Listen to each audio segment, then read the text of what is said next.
So tonight is my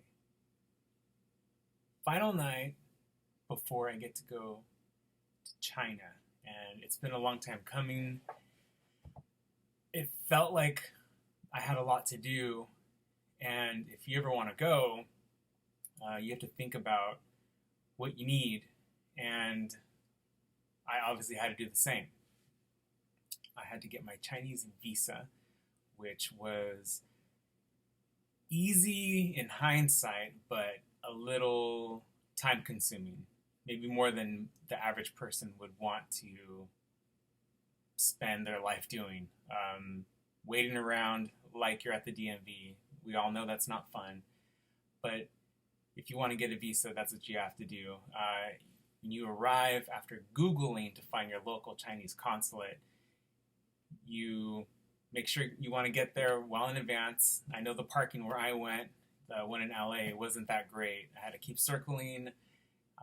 2 hour meter was the best I could find. All the parking lots were not helpful at all, seeing as the closest one was for a hospital. And the problem I encountered was I was there so long, I had to go back twice to put more money into my meter. And getting to the consulate portion of this, once I went through security, I saw an extremely long line heading down the hall, and then there was another entrance where I was to go because I was going to drop off my information, which was my passport, a copy of my flight itinerary, a photocopy of the information page in my passport, and I feel like there was one more thing. Nope, that was everything. I thought at that moment I was going to be spending my $140. Oh, yes, the application, of course. That goes without saying, but I should include that. You do have to also turn in your application.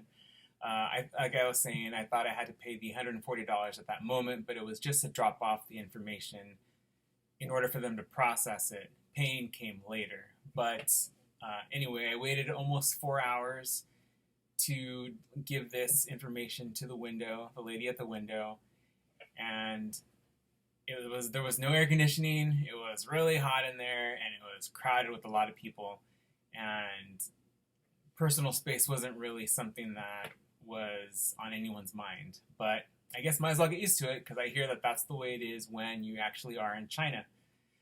So, like I said, I dropped it off, had to return. 4 days later, I wasn't able to do that, had a wedding to go to, so I ended up going about 2 weeks later. And you have 90 days to pick it up, from what I understand. That's something that you need to confirm, but that was the case at this office. So I went back about 2 weeks later. I got there right before opening. The line was massive, and I was ready for it because luckily I was off that day. But luckily, it was one queue to get into the waiting area. So what they did was, when they finally opened the doors, they were filtering through who was dropping off information, who was picking up. So luckily, my wait was only about 45 minutes this time. But when I first arrived, it looked like I had about a 2 hour wait ahead of myself. And it was a relief when it was only those 45 minutes. And I was happy to have my visa, and they insert it into your passport that you already have, and you have to make sure that it's way before your expiration date for your passport, especially because they do offer a variety of lengths of time. And I got mine for a year, multiple entries.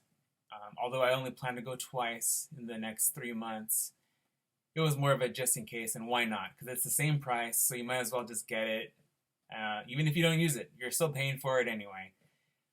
And I am going under a tourist visa, but there are all kinds of visas. There's work visa, which my husband has, and people that were born in China but returning to visit that are now residents here, which gets more complicated. So I don't know anything about that because I didn't even go there.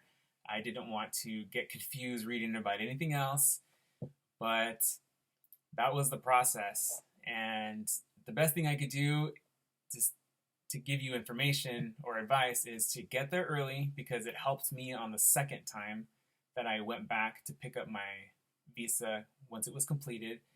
I should have done that the first time because I arrived about 2 hours after that. So don't make that mistake.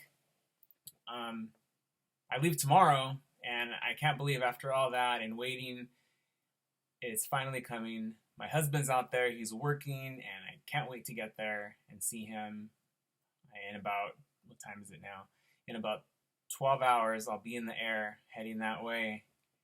And it just seems like a dream. Like it's not going to happen, but I know it is because I have the ticket and I have the passport and I'm ready to go. The visa, I should say. I'm so used to saying passport. I've never been anywhere before where I needed any kind of a visa. So I guess first time for everything, as they say. Overused saying, isn't that? But I can't think of anything else for the information. And if you ever need to go, you can always go back to this video, or there's plenty of other vlogs out there or blogs on the subject.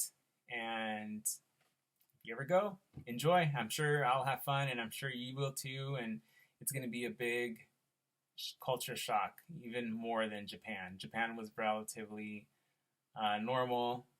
I know I'm just bringing that up, but I did go to Japan, and this seems a whole other ball game compared to that. But I'm quite excited. So, any other questions, you can always comment. I don't know what answers I'll have because I just know what I went through. But you never know. Ask away if you need to.